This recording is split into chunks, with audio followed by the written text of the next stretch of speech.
Hello guys, welcome back to Safety Skill channel. I'm very thankful to all for your love and support. So friends, आज का जो हमारा topic है वो है आग कैसे बुझाएं।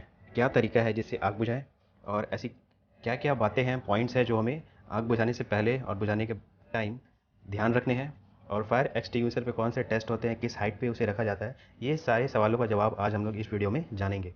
सो फ्रेंड्स, अगर आप fire and types of fire and fire triangle, tetrahedron, ये सब जानना चाहते हैं एंड टाइप्स ऑफ फायर जानना चाहते हैं, तो उस वीडियो का लिंक मैं डिस्क्रिप्शन बॉक्स में दे दूंगा। आप वहाँ जाकर उस फायर के बारे में और भी जान सकते हैं। उसके बाद आपको ये चीज़ें और अच्छी लगेंगी, ज़्यादा समझ आएंगी।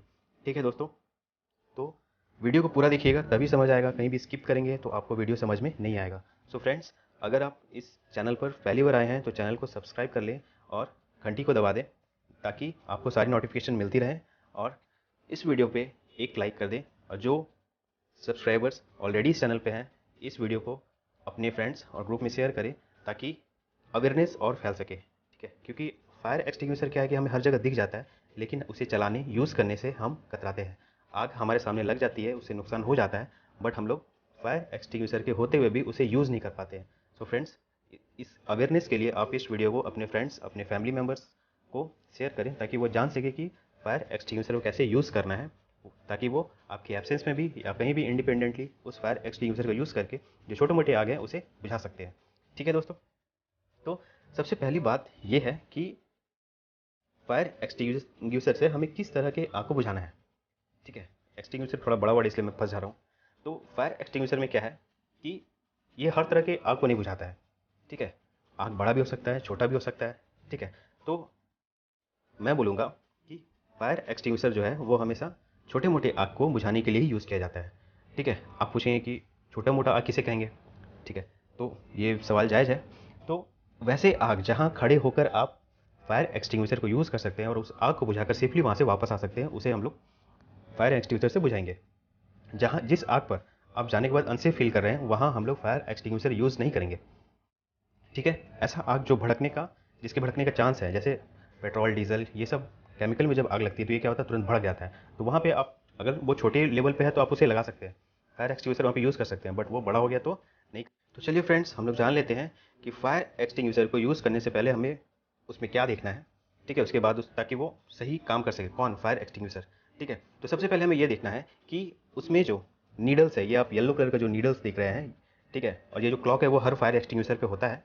ये जो येलो नीडल्स है वो हमेशा ग्रीन जोन में होने चाहिए। ग्रीन जोन में होने का मतलब है कि जो फायर एक्सटिंग्विशर है वो खाली नहीं है, उसमें मटेरियल है और उसको यूज़ किया जा सकता है।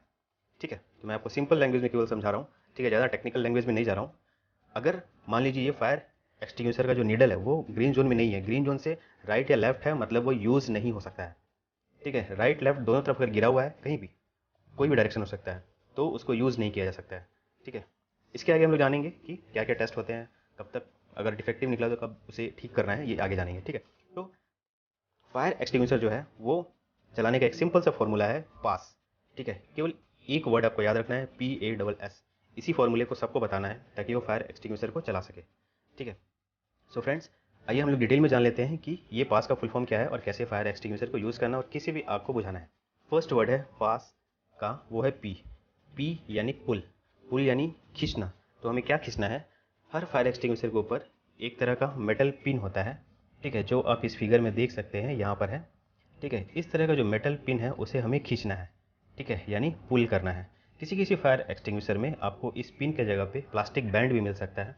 वो प्लास्टिक बैंड को क्या करना है, आपको तोड़ देना है।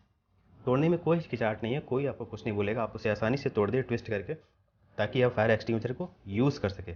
ठीक है, तो फर्स्ट स्टेप है इस पिन को पुल करना। ठीक, जो नेक्स्ट वर्ड है ए यानी एम। किसे एम करना है, हमें फायर एक्सटिंग्विशर से फायर को एम करना है। उस फायर, अब आप पूछेंगे कहाँ एम करना है, ऊपर, नीचे, दाएं, बाएं, कहाँ एम करें। तो बेस्ट जगह जो है वो नीचे, हमेशा बॉटम। फायर एक्सटिंग्विशर का जो एम है वो हमेशा फायर के बेस पे होना चाहिए, बॉटम में होना चाहिए। ठीक है, सो थर्ड वर्ड है एस, स्क्वीज़। स्क्वीज़ मतलब होता है किसी भी चीज़ को दबाना। तो क्या दबाना हमें, फायर एक्सटिंग्विशर के हैंडल को। फायर एक्सटिंग्विशर के हैंडल को जब हम दबाएंगे तो उसमें का जो मटेरियल है अंदर वो बाहर आएगा। ठीक है, ये थर्ड स्टेप है। और जो लास्ट स्टेप है फोर्थ, स्वीप। स्वीप मतलब होता है झाड़ू लगाना। तो उस फायर एक्सटिंग्विशर को जब हम दबाएंगे तो उसमें से जो मटेरियल निकलेगा उसे हमें स्वीप करना है, मीन्स झाड़ू की तरह फैलाना है आग के ऊपर, ताकि वो आग तुरंत बुझ जाए। ठीक है, तो ये 4 इजी स्टेप्स हैं किसी भी फायर एक्सटिंग्विशर को चलाने का और आग को बुझाने का। तो, तो फ्रेंड्स, आप ये वर्ड किसी को भी बताएं ताकि वो फायर एक्सटिंग्विशर आसानी से चला सके और किसी भी आग को बुझा सके। आग तो फ्रेंड्स कहीं भी लग जाती है, लेकिन उसे हम देखकर भाग जाते हैं वहाँ से, उसे हम बुझाना अपनी जिम्मेदारी नहीं समझते हैं। ठीक है, और एक कारण ये भी है कि हमें अवेयरनेस नहीं है कि फायर एक्सटिंग्विशर को कैसे चलाना है, इसलिए हम चलाते नहीं हैं। इसलिए फ्रेंड्स, ये अवेयरनेस आप अपने फ्रेंड्स ग्रुप में फैलाएं ताकि वो फायर एक्सटिंग्विशर को यूज़ कर सके और जो छोटे मोटे इंसिडेंट्स है उसे रोक सके। सो फ्रेंड्स, चलिए कुछ इंपॉर्टेंट जो बात है वो हम जान लेते हैं। पॉइंट्स टू रिमेंबर, हमें क्या क्या ऐसे पॉइंट्स हैं जो हमें याद रखने हैं एक फायर एक्सटिंग्विशर के लिए। ठीक है, एक फायर एक्सटिंग्विशर का इंस्पेक्शन एंड मेंटेनेंस कब होना चाहिए, तो ये क्वार्टरली। एचपी टेस्ट यानी हाई प्रेशर टेस्ट कब होना चाहिए और किसका होना चाहिए। हाई प्रेशर टेस्ट में 2 टाइप का है, एक ओल्ड एक्सटिंग्विशर, एक न्यू एक्सटिंग्विशर। अगर आपका एक्सटिंग्विशर पुराना है तो आप उसे 3 साल पे एचपी टेस्ट कराएं। अगर आपके पास न्यू एक्सटिंग्विशर है तो उसे आप 5 साल में भी मिनिमम एचपी टेस्ट करा सकते हैं, हाई प्रेशर टेस्ट। ठीक है, third point is no access block near any fire extinguisher.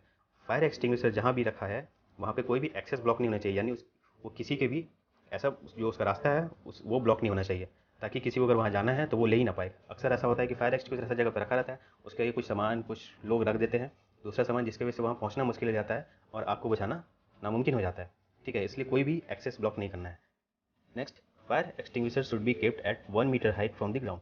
Fire extinguisher का जो हाइट है वो हमेशा ग्राउंड लेवल से अबव 1 मीटर होना चाहिए। 1 मीटर पे कोई भी फायर एक्सटिंग्विशर होना चाहिए, ना ऊपर ना नीचे। ठीक है, एक स्टैंडर्ड फिक्स किया गया है ताकि उसे हर कोई एक्सेस कर सके, यूज़ कर सके। ठीक है, और हर कोई की नज़र में आ सके। नेक्स्ट है type of extinguisher must be written on और नियर द फायर एक्सटिंग्विशर। किस टाइप का फायर एक्सटिंग्विशर है, अलग अलग टाइप के फायर एक्सटिंग्विशर होते हैं। ठीक है, मैं जो वीडियो का लिंक दूंगा उसमें आपको डिटेल्स पता चलेगा। तो किस टाइप का फायर एक्सटिंग्विशर, ये उस पर या उसके आसपास कहीं लिखा होना चाहिए बोर्ड में। नेक्स्ट है date of inspection, next date of refill date should be mentioned on fire extinguisher. Fire extinguisher should placed away from direct heat, sunrays, rain and dust accumulated area. Fire extinguisher पर direct heat नहीं पड़ना चाहिए, sun rays नहीं पड़ना चाहिए, बरसात का पानी नहीं आना चाहिए उसके ऊपर, और ऐसा डस्ट एक्यूमुलेटेड एरिया में नहीं रखना है जहाँ पे डस्ट बहुत ज़्यादा होता है, जैसे ब्लास्ट फर्नेस वगैरह एरिया जो होता है, साफ़ सफाई कम जहाँ ज़्यादा होता है, वहाँ पे क्या होता है कि हवा में डस्ट बहुत ज़्यादा रहता है, इस वजह से वो डस्ट एक्यूमुलेट हो जाता है।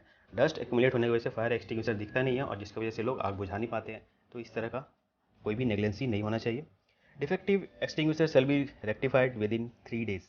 कोई भी डिफेक्टिव एक्सटिंग्विशर है, जैसे मान लिया मैंने स्टार्टिंग में आपको बताया कि वो जो नीडल है वो हमेशा ग्रीन जोन में होना चाहिए, अगर राइट या लेफ्ट है तो वो डिफेक्टिव है। अगर वो डिफेक्टिव पाया गया तो उसको कब तक ठीक करना है, विद इन 3 डेज।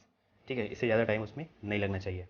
तो ये सभी स्टैंडर्ड है फ्रेंड्स, जो कि इंडियन जो स्टैंडर्ड है उसके अकॉर्डिंग है, एक फिक्स किया गया है। तो अगर आपको इसके बाद भी कोई डाउट है तो कमेंट बॉक्स में लिखें, मैं उसका आंसर देने का कोशिश करूँगा।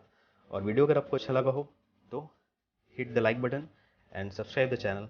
Thanks for watching. दोस्तों, अगर आपको ये वीडियो पसंद आया हो तो लाइक बटन को ठोक देना, आपका एक लाइक हमें बहुत एनर्जी देती है। इसी तरह के और भी वीडियो देखने के लिए नीचे लाल रंग के सब्सक्राइब बटन को प्यार से दबाकर घंटी बजा देना और अपने ग्रुप्स में शेयर कर देना। Keep watching.